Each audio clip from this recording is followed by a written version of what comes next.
2024 국제신문 신춘문예 시 당선작 해변에서 박유빈. 눈이 간지러워서 해변으로 갔다. 화창한 날씨, 눈부신 바다, 환한 사람들.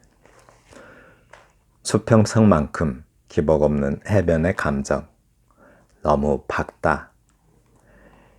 해변을 산책하던 나는 반짝이는 모래알 사이에서 보았다. 그것은 눈알.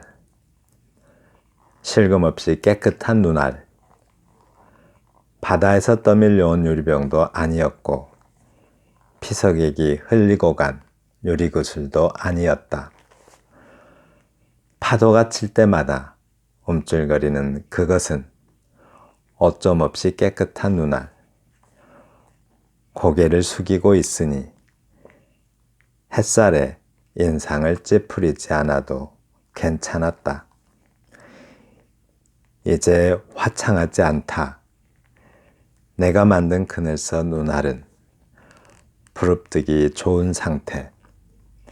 그러나 내 뒤로 사람들이 지나갈 때 눈알은 움찔거렸다. 어떻게 이곳에 오게 되었을까? 해초처럼 누워서 왔을지도 모른다. 누군가의 유언일지도 모르고 그때 배운 것 같다. 사랑하지 않고도 빠져 죽는 망. 떠오른다. 어떤 이의 어리숙한 얼굴. 꼭 죽을 것만 같았던 사람. 아니, 그것은 죽은 것, 혹은 벗어놓은 것, 떠밀려온 것, 유유자적, 흘러온 것. 눈알은 하나뿐이어서 눈물을 흘리고 있다. 누구를 위한 눈물인지는 알 수 없다. 다만 걱정될 뿐이다. 메마를 것 같다. 언젠가 미끈한 눈웃음 짓던 사람을 사랑한 고래가 그랬듯이 모래사장을 맨발로 걷다 보면 무언가 밟을지도 모른다는 두려움이 있다. 세상에 막 내던져진 작은 눈빛. 오늘은 어느 때보다 화창한 날. 어디서 흐린 곳 하나 없다. 너무 밝다. 최선을 다해 기지개를 켜는 눈알의 의지.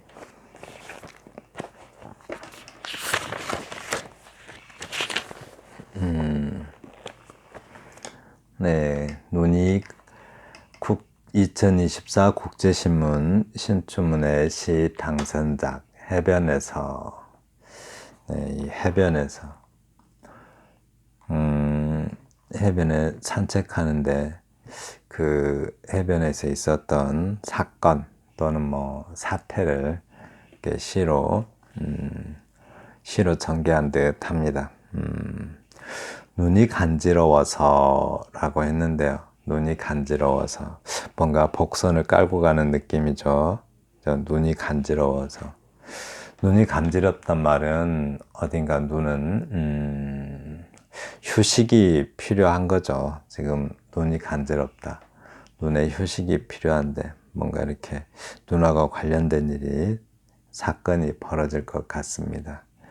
해변으로 갔다. 화창한 날씨, 눈부신 바다, 환한 사람들, 수평선만큼 기복 없는 해변의 감정. 너무 밝다.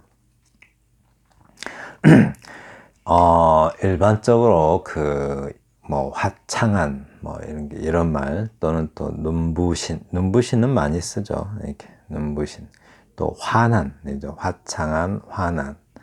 또 밝다 이런 표현 잘못 쓰면 시가 굉장히 시 안 써본 사람이 쓴 것 같은 느낌이 들어요. 근데 여기서는 아주 자연스럽죠.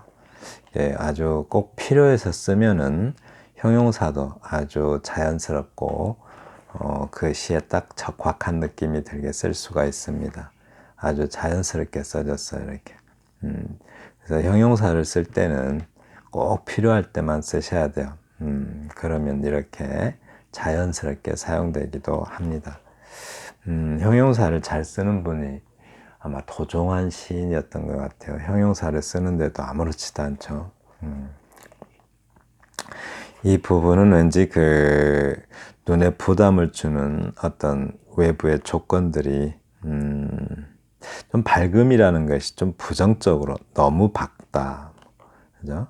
예, 눈부신 바다, 그죠? 이렇게 수평선만큼 기복 없는 해변의 감정, 좀 뭔가 좀 부정적인 느낌이 나요. 그죠?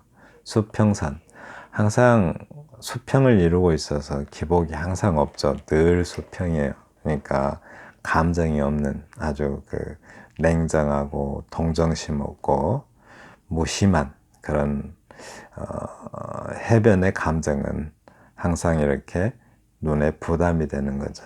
네, 그걸 이렇게 표현한 것 같아요. 그리고 해변을 산책하는 나는 반짝이는 모래알 사이에서 보았다. 그것은 눈알, 실금없이 깨끗한 눈알. 실금없이 깨끗한 눈알. 잘 무엇이 상상되는지 한번 상상을 해봐요. 해변을 산책하던 나는, 산책이라는 것은 좀 가벼운 마음으로 걷는 행위가 산책이죠.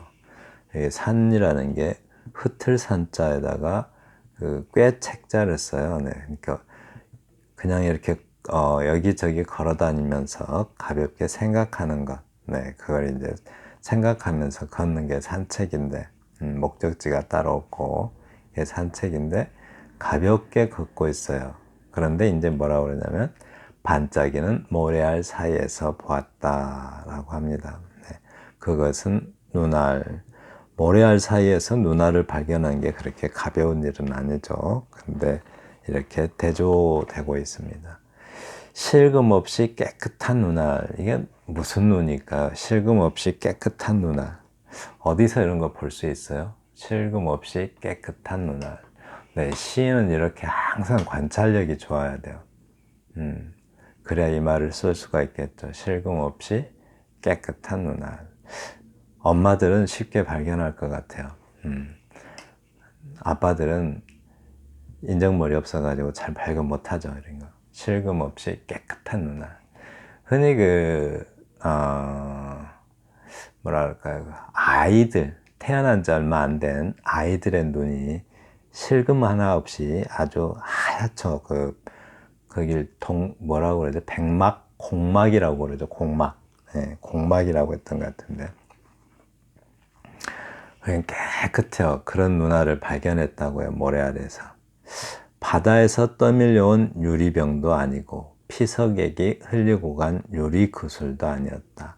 파도가 칠 때마다 움찔거리는 그것은 오점 없이 깨끗한 눈알이었다. 네. 아주 깨끗한 눈알이었대요. 아무래도 아주 일단 깨끗한 눈알이 되려면 태어난 지 얼마 안 돼야 되겠죠. 그래서 어떤 해변에, 그러니까 바다에서 밀려와 가지고 해변에 좌초된 어떤 물고기의 눈알인 듯해요. 또는 어떤 바다라는 것은 모든 생명의 근원이죠. 그래서 그런 원시적인 깨끗함을 가지고 있는 물고기의 눈알을 이렇게 표현한 게 아닌가 싶기도 합니다. 어쩌면 좀 상징적으로 모래에 비치는 태양을 그렇게 눈알이라고 할 수도 있겠죠. 달도 눈알이라고 표현한 시인들 많죠. 태양도 눈알이라고 표현한 시인도 있고, 어떤 시인들은 호수를 하나의 눈으로 보기도 하고, 또 어떤 시인은 바다를 하나의 눈으로 보기도 하고 그러는데, 여기서 전후 맥락상 봐서 태어난 지 얼마 안 된 그 어린 물고기가 해변에 좌초된 듯해요. 그래서 그 눈알을 시인은 발견한 듯합니다. 네. 그래서 물고기가 해변으로 나왔으니 햇살이 쐬면 안 되겠죠. 햇살을 막아주려고 내가 고개를 숙이는 거죠. 화자가 내가 고개를 숙이고 있으니 햇살에 인상을 찌푸리지 않아도 괜찮았다. 이거는 물고기의 사정이겠죠. 내가 고개를 숙이고 있으니 해변에 자초된 어린 물고기는 햇살에 인상을 찌푸리지 않아도 괜찮았다라고 합니다. 이게 무슨 말일까요? 아주 얼핏 보기에는 산책하듯이 가볍게 쓴 시 같지만 결코 내용은 가볍지가 않아요, 이렇게. 그러니까 물고기는 좀 밑에 더 같이 볼까요? 이제 화창하지 않다. 네, 화자가 그늘을 만들어주니까 화창하단 말이 물고기에게는 잔인하죠, 지금. 내가 만든 그늘 써 눈알은 지금 물고기인데 그냥 눈알이라고 하고 있어요. 눈알만 보이나 봐요, 물고기. 왜 그럴까요? 물고기를 보면 눈알만 보죠. 그죠? 예, 눈알이 중요해요, 물고기는. 부릅뜨기 좋은 상태. 내가 만든 그늘 써 눈알은 부릅뜨기 좋은 상태. 그러나 내 뒤로 사람들이 지나갈 때 눈알은 움찔거렸다. 겁을 먹는 거죠. 그러니까 인상을 찌푸리지 않아도 괜찮았다. 사람은 햇살이 강하면 눈을 좀 감잖아요. 그런데 물고기는 눈을 안 감죠. 그러니까 그런 눈을 감지 않는 어떤 물고기에게 육지의 모래사장에 자초된 물고기에게는 그 화창한 날씨가 고통이겠죠. 원래 눈을 부릅뜨고 사는 것이, 살아서도 눈을 부릅뜨고 사는 것이 물고기에게는 숙명입니다. 이렇게 숙명. 운명과 숙명이 어떻게 다를까? 눈을 부릅뜨고 있는 상태가 숙명이에요. 그래서 내가 만든 그늘 써 눈알은 부릅뜨기 좋은 상태. 부릅뜨기 좋은 상태. 지금 물고기 입장은 뭐예요? 눈을 부릅뜨고 사는 것이, 눈을 감을 수도 없으니까 눈을 부릅뜨고 사는 것이 물고기의 숙명이죠. 숙명과 운명. 운명은 destiny라고 해요. destiny. 네, 이렇게 destiny. 운명. 숙명은 fate라고 그래요. 숙명은 바꿀 수 없는 게 숙명이죠. 네, 이렇게 숙명. 그 다음에 destiny는 운명. 그죠? 운명. 네, 쑥쑥 자라는 영어나무 유튜브에 오셔서 영어 공부도 하셔요. 아주 달콤한 목소리가 설명합니다. 근데 이제 운명은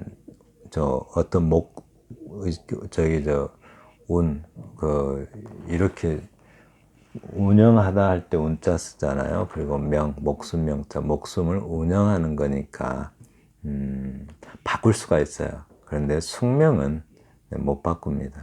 바꿀 수 없는 게 이제 숙명이에요. 그래서 눈을 부릅뜨고 살아야만 하는 그 물고기의 숙명이죠. 그 숙명인데 거부할 수도 없는 숙명이에요. 그런데 그늘을 만들어주니까 눈을 부릅뜨기 좋은 상태다라고 말합니다. 그러나 내 뒤로 사람이 지나갈 때 눈알은 움찔거렸다. 네, 어린 물고기가 죽어가는 어린 물고기일지도 모르겠네요. 네, 겁을 먹고 움찔거렸다라고 합니다. 어떻게 이곳에 오게 되었을까? 해초처럼 누워서 왔을지도 모른다라고 합니다. 네, 어떻게 이곳에 오게 되었을까? 이곳 해변이죠. 물고기가 있을 곳이 아닌데 그런 무트로 어떻게 오게 되었을까? 해초처럼 누워서 왔을지도 모른다. 참 비극적이다. 해초처럼. 물에서 누워 있을 때 아름다운 것은 해초밖에 없다. 누워 있을 때 오히려 살아있는 것이 해초고, 물고기가 물에 누워 있으면 죽기 직전이겠죠. 죽기 직전에 물고기는 물 위로 뜹니다. 그리고 또 그런 상태로 죽기 전에 이렇게 거의 죽으러 왔을지도 모르겠다라고 합니다. 네, 해초처럼 누워서 왔을지도 모른단 말이 죽음 상태로 거의 죽음 상태로 무트로 이렇게 와서 자초되었을지도 모른다. 누군가의 유언일지도 모르고, 유언도 죽기 직전에 남기는 말이잖아요. 그래서 물고기의 유언 또는 바다의 유언일 수도 있겠죠. 바다가 하도 오염돼서 다 죽어가니까 바다의 유언일 수도 있습니다. 사람들은 신기하게도 자기 자녀들이 나중에 살아갈 땅인데도 별로 아낄 생각이 없어요. 이렇게. 예. 그냥 자기 살 때 그냥 누리고 가면 된다는 식의 환경을 막 파괴하고 그러죠. 특히 환경에서 가장 위험한 게 지금 현재 한 3가지가 있대요. 첫 번째가 물론 뭐 이산화탄소 대기 오염이겠죠. 그러니까 석탄 화력 발전소나 자동차에서 나오는 그 오염 물질, 이게 가장 심각하다고 해요. 그 다음에 심각한 게 플라스틱이라고 합니다. 플라스틱. 네, 그 플라스틱 때문에 생명이 아주 연쇄적으로 다 한꺼번에 죽을지도 모른다고 해요. 그리고 또 그 다음에 위험한 게 이제 언제 터질지도 모르는 저 원자 에너지. 네, 아주 위험하다고 합니다. 그래서 이제 원자 에너지를 하루빨리 위험하지 않은 상태로 돌려놓는 것. 그리고 지금 뭐 다행인지 어쩐지 모르겠지만 석유를 생산하는 국가들마저도 다 석유를 이제 더 이상 쓰지 않으려고 석유 많이 생산하는 나라들이 또 태양열이 굉장히 많잖아요. 그래서 태양열 발전소를 막 짓는데요. 그 석유 생산하는 나라들이 자기들도 석유를 더 이상 쓰면 안 되겠다는 의식이 깨어나나 봐요. 그래서 이제 이렇게 거기는 뭐 태양열이 워낙 가능하니까 태양열 에너지도 많이 나오겠죠. 뭐 그리고 요새는 워낙 발달해서 태양열이 태양광이나 아니 석탄 발전소나 원자력 발전소보다 비용이 더 적게 든대요. 같은 생산량에 의해서. 지금 현재는 거의 비슷한데 기술이 조금만 더 발달하면 비용이 더 적게 든다고 합니다. 어떤 게 진실인지 저는 알 수 없고요. 네, 전문가들이 서로 그렇게 말하고 있습니다. 근데 어떤 게 진실이든 최소한 노력은 할 수 있잖아요. 해보는 것. 네, 노력은 해야 된다고 생각해요. 누구 말이 맞는지 모르지만 노력은 해야 되지 않을까. 근데 그 노력을 비판하는 세력들이 워낙 많습니다. 그래서 그 바다의 유언일지도 모른다라고 볼 수도 있을 것 같아요. 만약 환경 오염의 관점에서라면. 그러나 설마 그건 아니겠죠. 그냥 물고기의 유언이겠죠. 그때 배운 것 같다. 사랑하지 않고도 빠져 죽는 마음 떠오른다. 어떤 이유? 어리숙한 얼굴. 꼭 죽을 것만 같았던 사람이라고 합니다. 네. 그때 배운 것 같다. 사랑하지 않고도 빠져 죽는 마음 떠오른다. 이게 참 올해 신춘문예 당선시는 이렇게 코믹한 부분들을 꼭 하나씩 넣어놓네요. 영어로 humorous 하다고 하죠. 예, 희극적인 거. 연인이 아니어도 우연히 만나 보는 것만으로도, 그러니까 연인은 아니죠. 근데 우연히 만나서 그 보는 것, 그 사태를 보는 것만으로도 죽음 같은 어떤 아픔에 빠져드는 그 느낌, 그 마음을 그때 배운 것 같다라고 합니다. 동정심도 있고 여러 가지 감정들이 있겠죠. 떠오른다. 어떤 이유? 어리숙한 얼굴. 꼭 죽을 것만 같았던 사람. 네, 화자 자신의 얼굴인 듯해요. 큰 고민이 아닌데도 마치 죽을 것처럼 아파했던 자신의 얼굴인 듯합니다. 그때 이제 자신의 그 부끄러움을 생각하는 거겠죠. 그 물고기, 좌초된 어린 물고기를 보면서 그 고통을 보니까, 네, 그다지 자기의 그 어쩌면은 또 짝사랑이었을 수도 있고, 실연의 아픔일 수도 있고, 또 아니면 그냥 살면서 겪는 그런 사소한 아픔일 수도 있는데, 마치 죽을 것처럼 아파했던 자기 자신을, 부끄러워했던 자기 자신의 얼굴이 떠올랐던 듯 합니다. 아니, 그것은 죽은 것, 혹은 벗어놓은 것, 떠밀려온 것, 요요자적, 흘러온 것, 눈알은 하나뿐이어서 눈물을 흘리고 있다.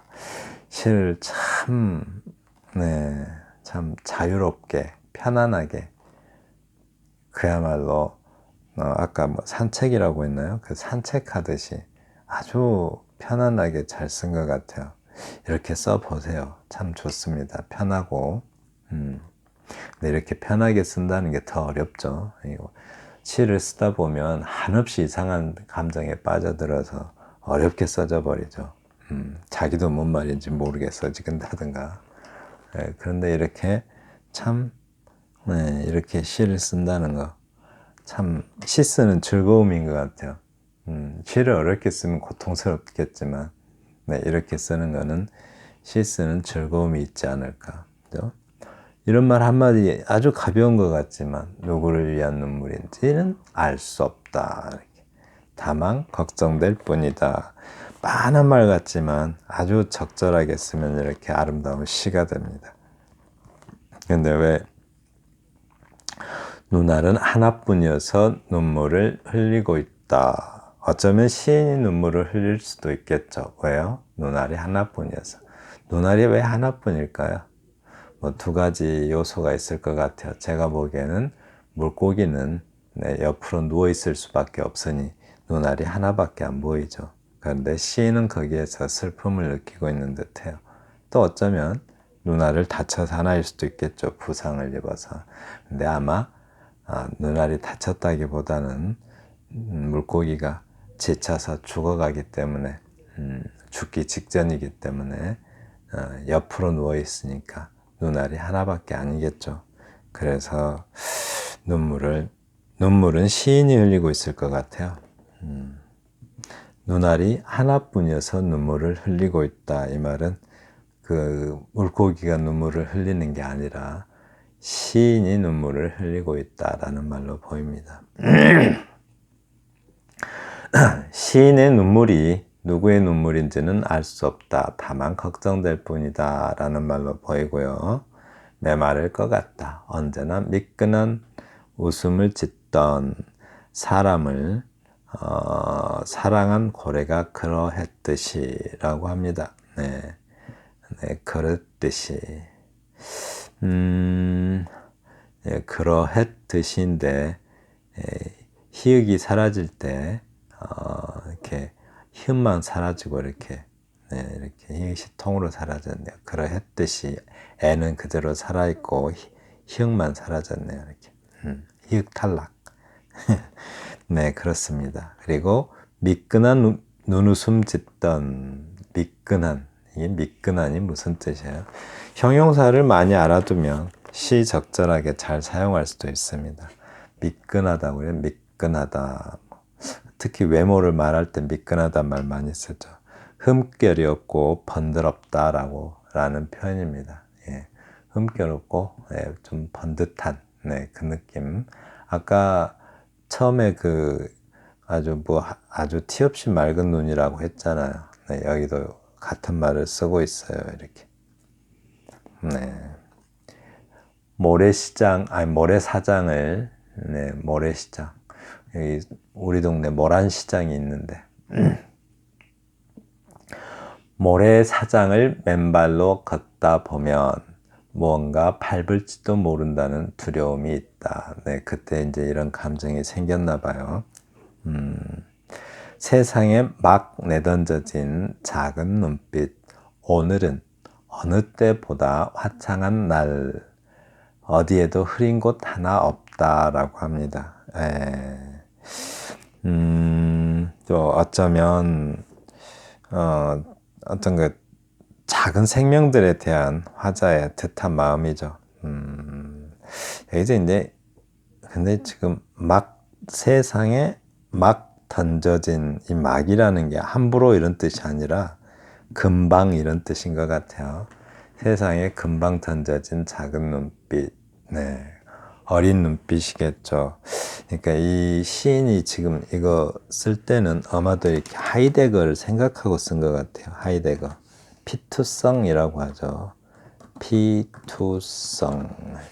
그러니까 사람은 이 세상에 우연히 아무런 이유도 근거도 없이 원인도 없이 그냥 우연히 이 세상에 던져진 존재일 뿐이다 라고 이렇게 했던 그 하이데거의 피투성을 염두하고 쓴 것 같아요.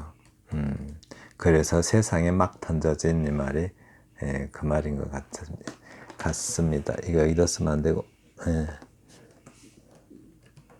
여기다 피투성을 염두하고 쓴 것 같아요. 피투 되었다라고 하죠. 인간은 피투된 존재다라고 합니다. 인간뿐만 아니라 생명이 다 그렇다는 거죠. 작은 눈빛. 오늘은 하이데거가 실존주의 철학을 다 거의 다 완성해 놓으니까 그냥 누구죠? 그 사르트르가 하이데거가 1905년생이죠. 그리고 사르트르가 1907년생인가 그래요. 그런데 사르트르가 뭐죠? 실존은 인간 본질에 앞선다. 이 말 한마디로 그냥 실존주의를 다 장악해 버리죠. 예, 아주 그 전에 1959년생인가 아니 1859년생이죠. 후설 하이데거 사르트르 이렇게 이어지죠. 물론 후설 앞에 브렌타노가 있었지만 후설이 이제 실존에 대한 연구를 좀 많이 발달시켜 놓죠. 네, 과실은 다 그냥 사르트르가 다 먹어버리죠. 사르트르가 아주 그냥 열매는 다 따먹어버리죠. 작은 눈빛. 그런데 브렌타노는 자기 제자들이 저렇게 엄청난 철학자가 될 줄 알았을까요? 몰랐을 것 같아요. 작은 눈빛. 오늘은 어느 때보다 화창한 날, 어디에도 흐린 곳 하나 없다라고 합니다. 오늘 어디 하도 흐린 곳 하나 없대요. 지금 흐린 곳이 물고기가 육지에 올라왔을 때는 빛이 필요한 게 아니죠, 지금. 네. 화창한 날이 필요한 게 아니에요. 흐려야 되죠. 이렇게 촉촉한 흐린 날씨가 필요한데 너무 화창해요. 너무 밝대요. 네. 그러니까 무태서 자초된 바다 생명한테는 대단히 잔인한 어떤 상황이 전개되고 있습니다. 네. 그렇대요. 너무 밝다고 합니다. 그래서 최선을 다해 기지개 켜는 눈 아래 의지. 죽는 순간까지도 눈을 부릅떠야만 하는 눈을 부릅떠야만 하는 것이 물고기의 숙명인데, 네. 시인은 그 부릅뜬 눈에서 삶에 대한 강한 의지라고 느끼는 듯합니다. 이렇게 아까 단어, 말, 시어들은 이렇게 아주 산책하는 것처럼 가볍게 전개되는데 내용은 결코 가볍지 않은 시입니다. 참 멋진 시 같아요. 이런 시 한 번씩 써봐요. 시 쓰는 게 참 즐겁게 느껴질 것 같습니다. 네. 지금까지 2024년 국제신문 신춘문예 시 당선작 해변에서 박유빈 시인의 시를 함께 감상하였습니다. 감사합니다.